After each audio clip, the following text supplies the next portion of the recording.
Dan and I have been doing this a long time, but not as long as this guy, Randy Rundle, of our sister station, Mix 106.9, and it's been various things throughout the years as far as names. The frequency has not changed.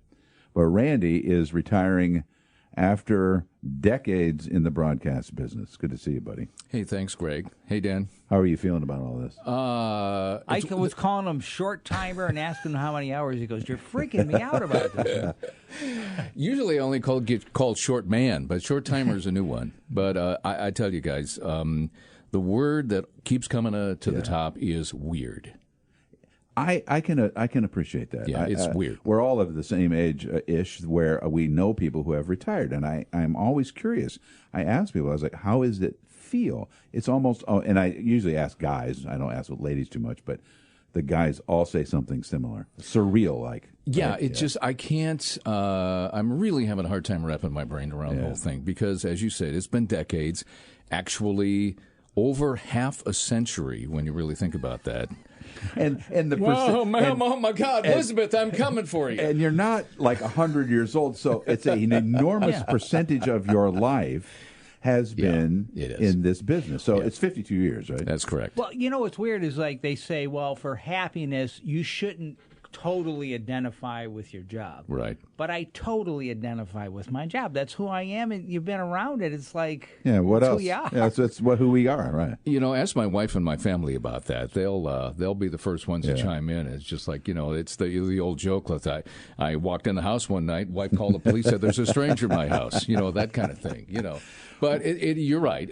But in order to do the job, this job especially, you guys know, you have to immerse yourself in this thing. Yeah, it's all the time. You just can't punch a time clock and, okay, I'm in it at 8 and then I'm out at 4:30, man. Right. And then I go home and I forget all about it. That just No, you're thinking about it all the time. Oh, you're at the store and you're like, that's going to be on the show tomorrow. That's right. Not to get too inside radio here, but you, for as long as I've known you, besides being a terrific personality and having to worry about the show that you do every morning for all these years, but you also have been the guy responsible for all of us. Mm-hmm. We were just joking before we started recording. Microphones in this room that we're in, helping us with the technical things. So you have that brain. Well, and if people may not know this, but when we can't figure anything out, someone goes, "No, you call Randy." Ask Randy. We call Randy, and so I'm a little nervous myself. You leaving, to be honest with you. That's a lot of knowledge. I want to go back to when you started. So you were pretty young, right? I was actually. I had just turned 15 years old, actually. And where was this? That was in Peru, LaSalle, Peru, which is where I'm from. Okay.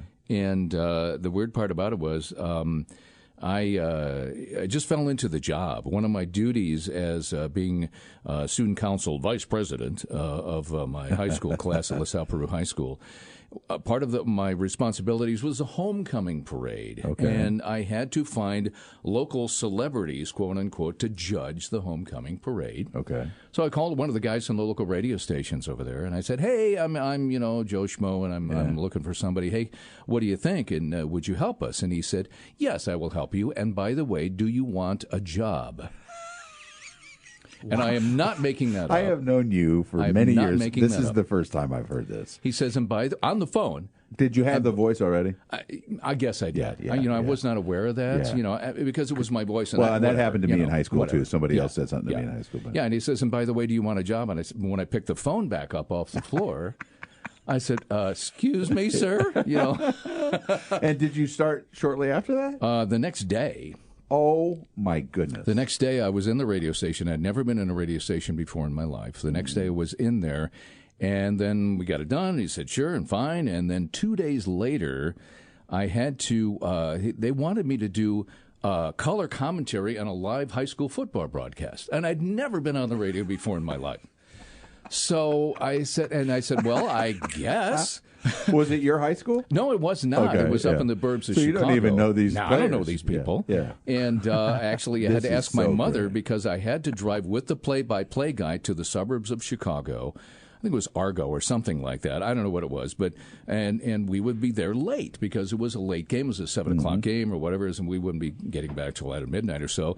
And I had school the next day, so I had to ask my mother permission if I could go do a high school football game do something I've never done before. Did it live. We did it, and I guess it was okay, and the rest is history. Can I ask you the name of the guy you called who offered you the job? Do you know? The guy's name was George Yazel. George was the owner and the general manager of the radio station. Does George know? I'm assuming George is no longer around. George is no longer with us. Yes, but did George come to recognize that the importance of that question that he asked you that day, do you want a job, changed the entire trajectory of this young man's life? Yeah. Did he know? I think eventually he did. I think mostly he was just looked at me kind of like a snot-nosed little kid, basically, and he needed somebody with a pulse at the time. I know, but did he know that years later you had a career that was one of the great careers? I don't know if he followed me or not. I never really did. That's interesting, when man. he left and the radio station got sold, and I never really spoke with him again. That's crazy. And I like to brag that I've never had to fill out a resume, and my only job interview was when I came here 36 years ago, sitting at Lou's. Right. But people just go, hey, why don't you come do this? Are you that way? Are you have never really officially applied for a job? The only time I applied for a job is when I applied for this one at this radio station. And that was in 1984. That was the only time that I've ever really had to make an application or a resume or anything like that. And that was for a this, job. 1069 when it was up on Grossenbach Road and all that. When they call it the Sweet 107. Sure, I remember that. Sure, you remember that? Yeah, I do. And a guy by the name of John Krogstad, who was the general manager at the time of the radio station. In those days, each station had its own manager. Okay. And came down, took a look at the thing, sent him a tape, the whole thing like that. Cassettes, by the way, cassettes. Right. And so he said it went well, and so I get a letter in the mail. I get a call, and I get a letter in the mail, and here you go, and we'd like you to join us. And that was in November of 1984. And you've been on that frequency ever since? Yes. And except for 3 years. I was gone for that's 3 right. years. Yeah, So it's like you never thought about the career, you fell into the career. Yes. Yeah. So in fact, I was going to go to the University of Illinois and study law. Because my parents said, you really, you're just messing with this stuff, okay? You cannot possibly make a living out of this. Yeah. How can you possibly get paid for doing what you do? My dad could never understand that. That is so interesting. Probably still wouldn't understand. No. To this, he wouldn't get it. So besides the 3 years that you went somewhere else for a while, on that frequency all these years, and over the years you've had, did you always have a partner? No, I did not. You were solo for a long time? We did solo for a long, long time. And then the first partner came along probably in the late 90s, as a matter of fact. But you've had many people to be there. 1, 2, 3, 4. Oh, that's all? 4, yeah, I've only had 4. Oh, my gosh. I thought you had worked, more. in my 52 years, I believe I've only worked at 4 radio stations, I believe. Wow. Yeah. Yeah. And I would have guessed, I guess I know all those people you're partners with, but I thought there was others I didn't know. Yeah. Well, Stephanie Aaron was the first one, and then Stacey Campbell. Right. And then Stephanie Blue. Yeah. And then Shelley Dagoff. So, I've had 4. And they're all S's, by the way. I was going to say, you have a thing without one? Yes. Yeah. You have to have a first name that starts with S. I'll tell you who's real disappointed today that he's retiring is Shirley Jones. She was coming in with the S name. She was coming in, and she was going to be Randy's partner. We're talking to Randy Rundle. Randy is retiring from 1069. The 29th is your last day. That's right. I always want to ask this question. Was Grossenbach haunted? There was so much wildlife up there. I will say that it was like I felt like Marlon Perkins in Wild Kingdom because there was so much wildlife up there. Deer and fox and turkeys, and that's not including the people that are in the station. But it was, I think this place actually has been a little bit creepier to me. Oh. Yeah. Because, the elevators sound like screaming people sometimes. We have bats all over the place. Well, and there's supposed to be a ghost in this building. Well, because there was I might have been a lawyer on the 11th floor who disappeared. Yeah. And some people swear that when they're on that, they could... Yeah. This place has been a little creepy. Well, I tell you what, if it all changes after you leave, then it was you. That was what it is. We're going to solve the mystery. Well, as we wrap up, Randy, and I know you're not going to just go away. I mean, I hope you don't. And I hate this cliche question, but people want to know.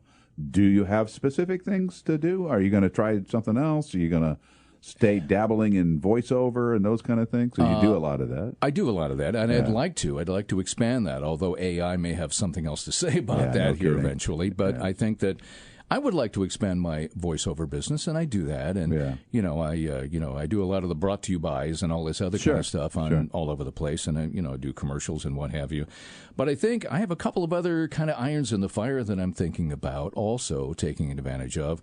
And it's kind of funny, you never hear from people, and then people get wind that that there's a change, and then the phone starts ringing. Dude, it's unbelievable. Yeah. It's like, why didn't you call me before? You hear about this all the time. It's like people are like, well, we didn't know you were going to leave. Well, I'm not running around telling people that.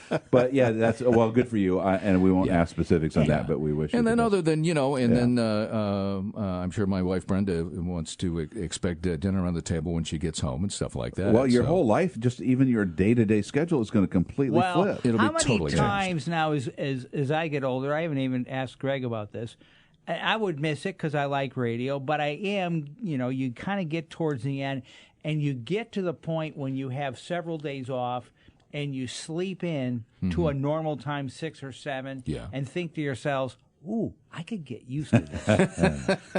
Well, let's just say 4 o'clock. We just Groundhog Day with Bill Murray was on TV the other night. I don't know why, but then finally, he gets the whole thing over and over again, and then finally he starts every morning getting up and just literally destroying the alarm clock. And I believe I'm pretty much there at this point. I think I would almost, but you know what? That's pretty much at the top of my list. Learning what it's like to sleep past those weird hours, on the weekdays. We wish you the best. Thank you. We thank you for everything that you've done for all of us, me, Dan, Caleb, and everybody here at this facility. And I probably want to extend this because a lot of other people are probably thinking this. If we can't figure something out, can we call you at home? No. I just want you to know that, let's see, my last day is the 29th. On the 30th, all my phone numbers will be changed. Good to see you, man.